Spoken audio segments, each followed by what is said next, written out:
Good morning guys, this is Gaptivity. Welcome back to my channel. And for today's episode and today's activity, magge-gender naman tayo ng gapi. Okay? Yung ideal stage na gapi na kung saan pwede na silang ma-gender. Okay? Identify natin guys yung female and yung male. Okay? Syempre, before I start, just want to say na disclaimer ulit dahil yung ipapakita ko lang sa inyo at i-share ko is about sa actual experiences ko and observation as well. Syempre, magbibigay na rin ako ng sarili kong insights about sa magiging topic natin for today. So, let's start!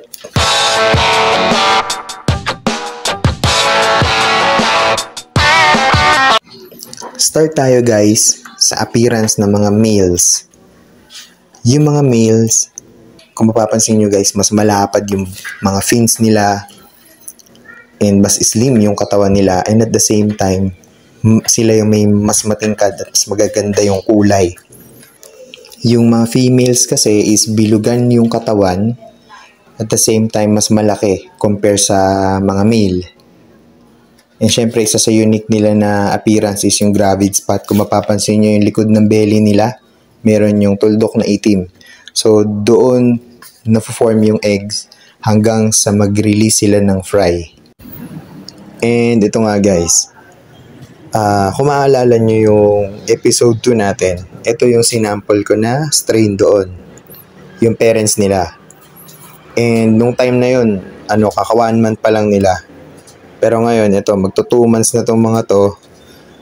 Pero kung i-observe nyo, no, makikita nyo talaga yung litaw na yung kulay ng mga males.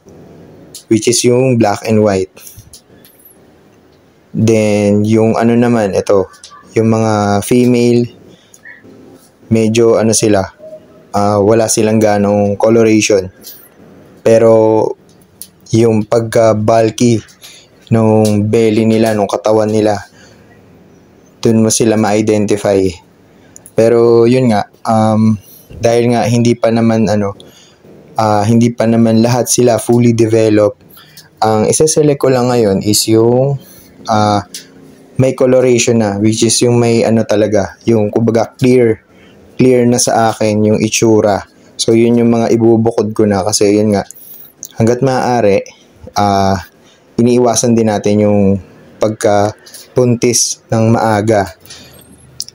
Hanggat maaari kasi, kailangan maabot muna nila yung full potential ng body nila bago sila i-breed. Okay?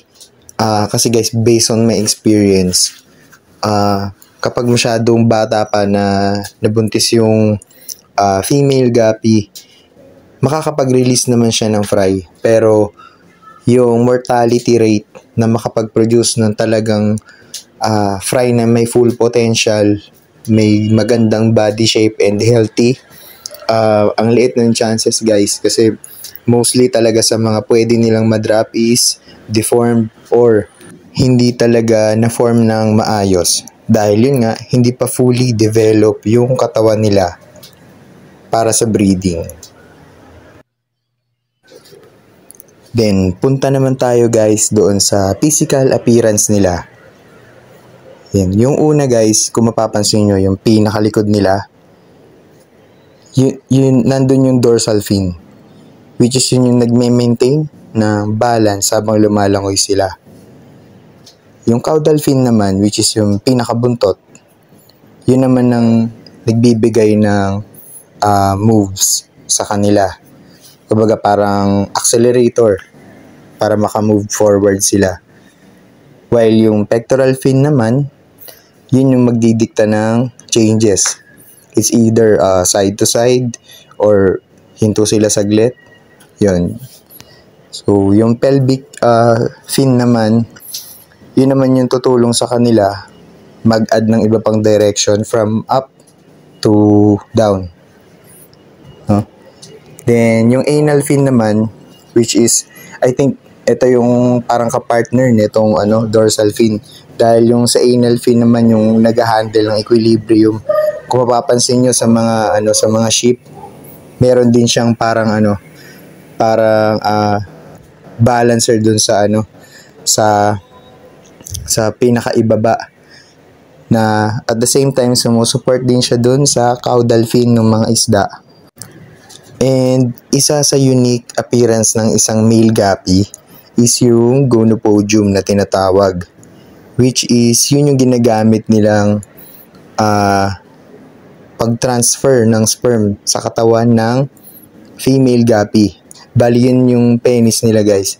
So the moment na lumalangoy ng paside yung male guppy, pinipenetrate din niya yung gonopodium na yun para makapag-transfer ng sperm. Then sa side naman ng female is yung gravid spot. Once na lumitaw na yung gravid spot or yung dark spot dun sa belly ng female guppy, yun yung nag-indicate, guys, na mature na yung female and ready to breed na talaga sila.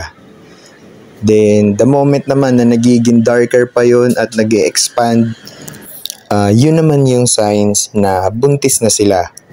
Dahil nga yung gravid spot is nag-hold din siya ng eggs. So once na na-develop yung eggs doon sa gravid spot at nagkaroon na ng form ng fish bodies, unti-unti yun, guys, i-release na ni female guppy yung tinatawag na fry.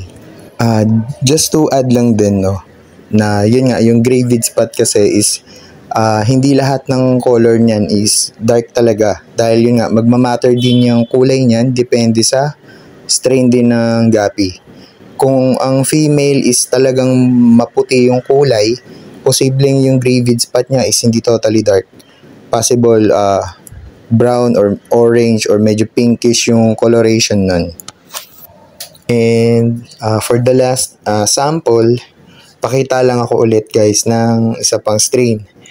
Ito yung strain na silver pink magenta na round tail. Kung ma-observe nyo nga, guys, yung pattern din ng buntot ng male sa female is hindi nalalayo. Especially kung juvie size pa lang sila, mahirap i-identify talaga kung sino yung male at saka yung female.